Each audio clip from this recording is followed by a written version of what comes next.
के समय कोई यह नहीं जानता था कि योगी आदित्यनाथ जी हमारे मुख्यमंत्री बनेंगे, लेकिन बन गए मुख्यमंत्री योगी आदित्यनाथ जी। जहां तक मेरे हिसाब से अनुमान लगाया जा रहा था, उसमें गाजीपुर के एक बहुत नेता जो कि कश्मीर के गवर्नर जनरल है मनोज सिन्हा, कश्मीर गवर्नर है मनोज सिन्हा के बारे में कयास लगाई जा रही थी, मनोज सिन्हा उत्तर प्रदेश के मुख्यमंत्री बनेंगे, मनोज सिन्हा उत्तर प्रदेश के मुख्यमंत्री बनेंगे, लेकिन नहीं। तो कब किसकी किस्मत चमक जाए, कब किसका पत्ता साथ आ जाए, तो आजा मनोज सिन्हा को नंबर 1 उम्मीदवार माना जा रहा था, लेकिन मनोज सिन्हा की जगह हमारे योगी आदित्यनाथ जी मुख्यमंत्री बन गए। तो बहुमत की स्थिति में तो कुछ भी हो सकता है। इस समय बहुमत की स्थिति में तो हमें चेहरा लगभग पिक्चर क्लियर रहती है, लेकिन बहुमत न होने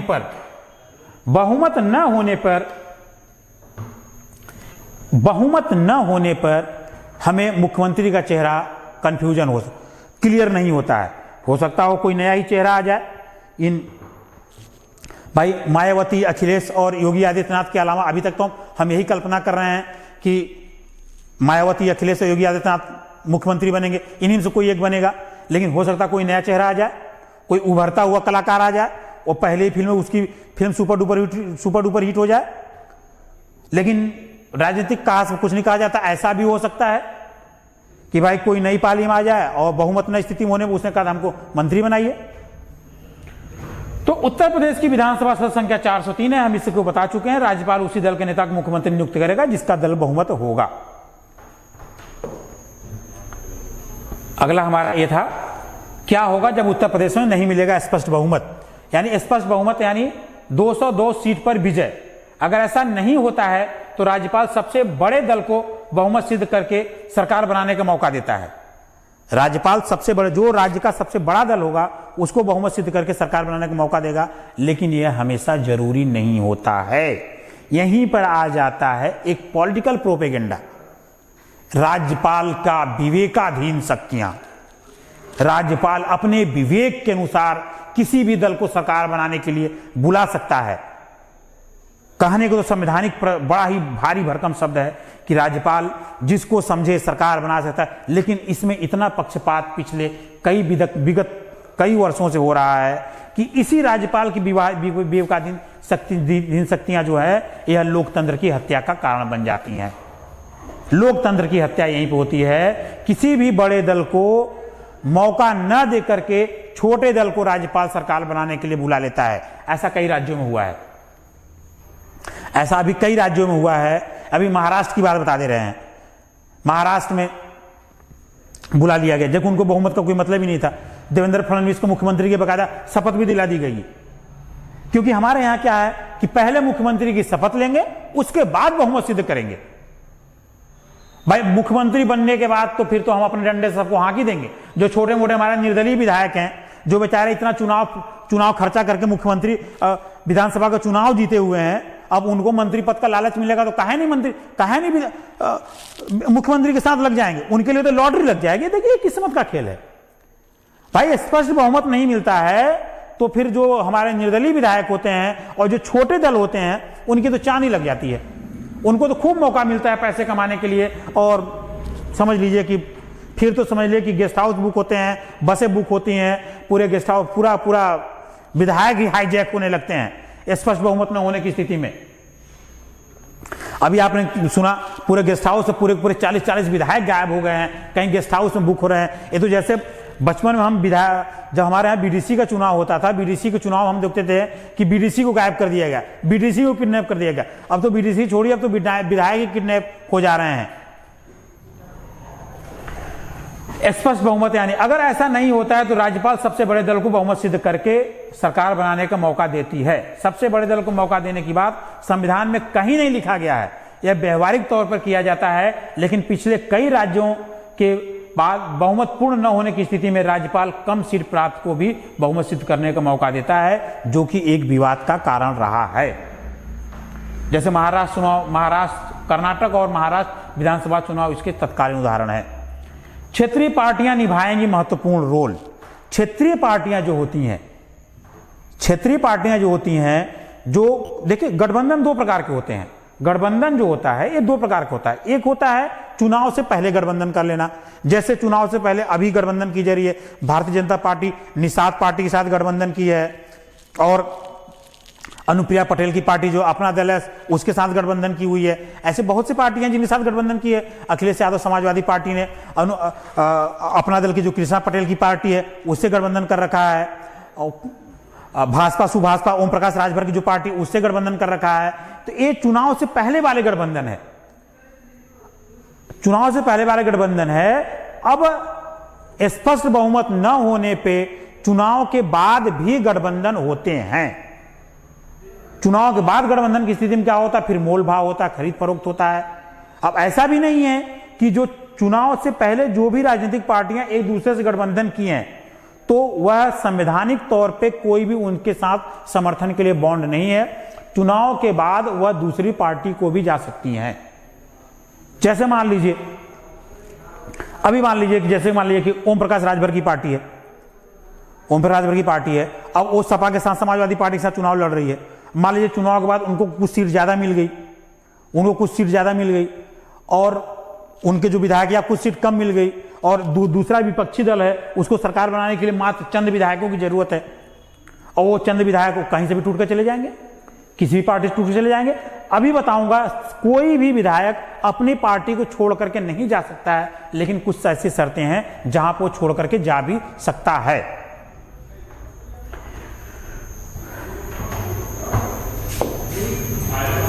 क्या है दल बदल?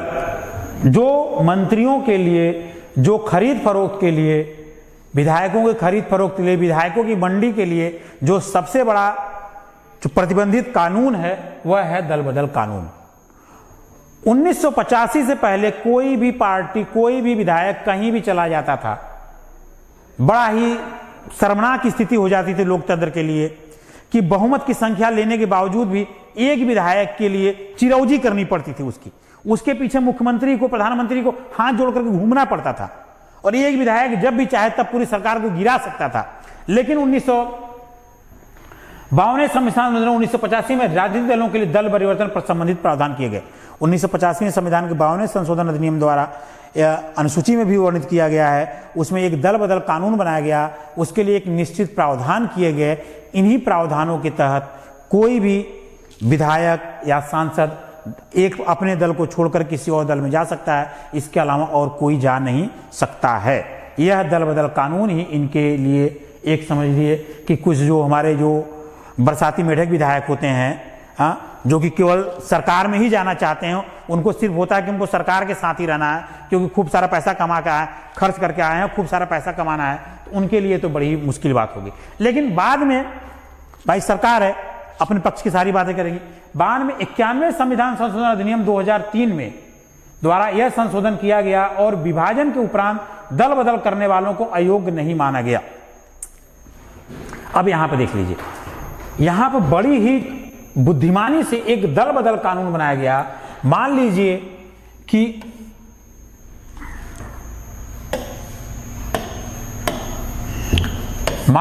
हमारे 10 विधायक हैं, हम 10 विधायक जीते हुए हैं। मान लीजिए 10 क्या 9 विधायक जीते हुए हैं, 9 विधायक जीते हुए हैं।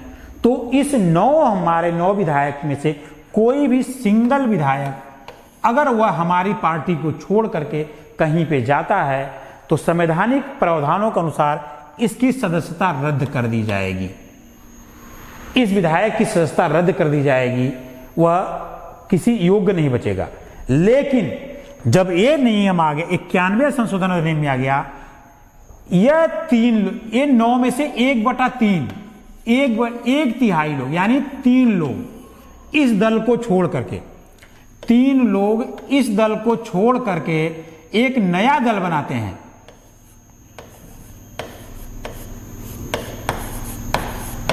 नया दल बनाते हैं और इस पार्टी को छोड़ करके नया दल बनाते हैं और किसी दूसरे दल में शामिल हो जाते हैं, तो ये दल बदल नहीं माना जाएगा। यह दल बदल माना जाएगा, पूरी तरह से माना जाएगा। यह संवैधानिक प्रावधान है। और जो छोटे दल होते हैं यही फायदा उठाते हैं, क्योंकि 100 का 1/3 करना बहुत कठिन है, 9 का 1/3 करना, 3 का 1/3 करना ये बड़ा ही आसान है। यानी कि जो छोटे छोटे दल होते हैं इनको तोड़ना बड़ा ही आसान होता है। ये आराम से कई करोड़, कई सौ करोड़ में बिक जाते हैं। छोटे दलों के विजयी उम्मीदवारों को लालच देकर तोड़ना बहुत ही आसान हो जाता है। इस दल बदल प्रक्रिया के तहत निर्दलीय विजित सदस्य, हाँ एक निर्दलीय विजित सदस्य होता है, तब तो निर्दलीय जो सदस्य होते हैं उनकी तो चांदी हो जाती है।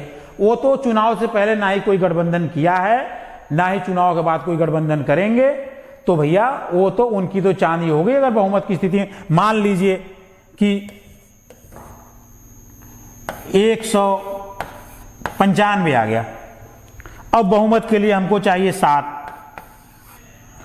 सीट चाहिए। अब ये 7 विधायक तो तारनहार बनकर आएंगे किसी भी पार्टी के लिए। जिस दल का 195 विधायक हो गए हैं और उसको 7 विधायक और चाहिए, तो ये 7 विधायक तो तारनहार बनकर आएंगे। और ये 7 विधायक कहेंगे हमको 500 करोड़ रुपया दे दो, हमको एक मंत्री पद दे दो, हमको वहां पे एक फ्लैट दे दो। तो सारी बातें इनकी अंदरूनी तौर पे मान ली जाएगी। और लोकतंत्र में अभी देखिए यहां पे लोकतंत्र की भलाई के लिए, देश के हित के लिए, चुनाव का खर्च बचाने के लिए यह विधायक आराम से इस पार्टी में चले जाएंगे, कोई भी दिक्कत नहीं होगी और बन जाएंगे मुख्यमंत्री। लेकिन एक बात है, अगर कोई निर्दलीय विधायक चुनाव जीतने के बाद किसी भी दल को समर्थन तो दे सकता है, लेकिन उस दल की सदस्यता नहीं ले सकता है। अगर उसने उस दल की सदस्यता ली तो उसकी जो जीती हुई सीट थी उसकी स्वयं जीतने वाली सदस्यता समाप्त कर दी जाएगी। तो कौन सा ऐसा पागल है जो ऐसी सदस्यता, भैया मंत्री पद मिल रहा है, बने बनाए विधायक हैं, क्या जरूरत है दल की सदस्यता लेने के लिए? हाँ, जब सत्र खत्म होगा, जब सरकार गिरने का समय आएगा, 5 साल कार्यकाल पूरा हो जाएगा, तब किसी दल की सदस्यता ले लेंगे हम। तो अब हम आते हैं अपने अंतिम प्रश्न पे, अंतिम जो जहां से हमने शुरू किया था कि कौन बनेगा मुख्यमंत्री।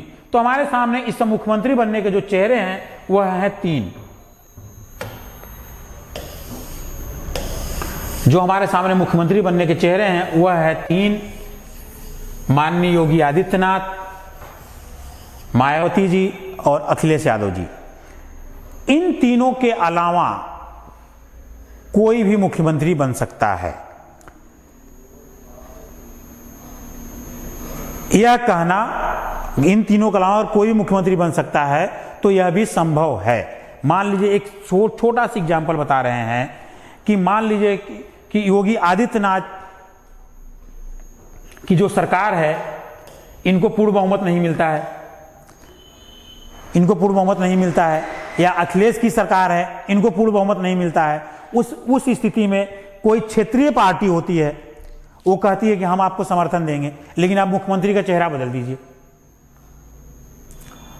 तो उस स्थिति में सरकार बनाना जरूरी है, ना कि मुख्यमंत्री को कंटिन्यू करना जरूरी है। यानी कि हो सकता हो भाजपा के साथ कोई ऐसा जुड़ना चाह रहा हो जिसको अखिलेश यादव का चेहरा ना पसंद हो, वो कह दे मैं समर्थन तो आपको दूंगा लेकिन अखिलेश यादव मुख्यमंत्री नहीं बनेंगे। ऐसा भी हो सकता हो कि भाजपा के साथ कोई ऐसा दल जुड़ना चाह रहा हो, वो कह दे मैं सरकार में समर्थन तो दे रही हूं लेकिन योगी आदित्यनाथ जी मुख्यमंत्री नहीं बनेंगे। तो इसलिए यह कहा नहीं जा सकता है कि कौन बनेगा प्रदेश का मुख्यमंत्री। जो लोग यह कह रहे हैं कि नहीं सपा की सरकार कन्फर्म है, भाजपा की सरकार कन्फर्म है और बसपा की सरकार कन्फर्म है, उनको यह कहने का कोई हक नहीं है। और चुनाव आयोग ने तो पहले से ही एग्जिट पोल पर प्रतिबंध लगा रखा है कि 10 चुनाव के काउंटिंग गणना के एक दिन पहले तक भी आप एग्जिट पोल नहीं दे सकते हैं। अगर एग्जिट पोल आप देते हैं तो आप संवैधानिक नियमों का उल्लंघन करते हैं, आपके ऊपर तमाम धाराएं लगा दी जाएंगी जिससे आप एग्जिट पोल नहीं दे सकते हैं। आप प्रतिनिधि लगाए, हम यहां पर सिर्फ अनुमान लगा सकते हैं लेकिन यह तय नहीं कर सकते हैं। लेकिन उत्तर प्रदेश का इतिहास रहा है जो कि सब जानते हैं, अब तक का है, इसने सरकार को रिपीट नहीं किया है। लेकिन इतिहास क्या है, इतिहास बदलते भी रहते हैं, इतिहास बनते भी रहते हैं। इसलिए मैं आप लोगों से कहूंगा कि आप लोग इंतजार करिए गणना वाले दिन का, आपको मुख्यमंत्री का कोई नया चेहरा भी मिल सकता है और पुराने चेहरे से भी काम चल सकता है। वीडियो लाइक करिएगा, वीडियो को शेयर करिएगा और चैनल को सब्सक्राइब करिएगा। धन्यवाद।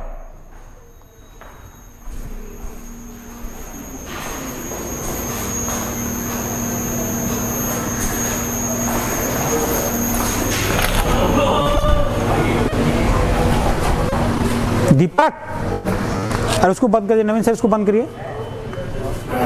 नवीन सर उसको बंद कर दीजिए। कैसे बंद होता है? अभी ना, ये अभी फरवरी में 10 फरवरी से। हाँ हाँ हाँ, 10 फरवरी से चल रहा है, बंद कर दो।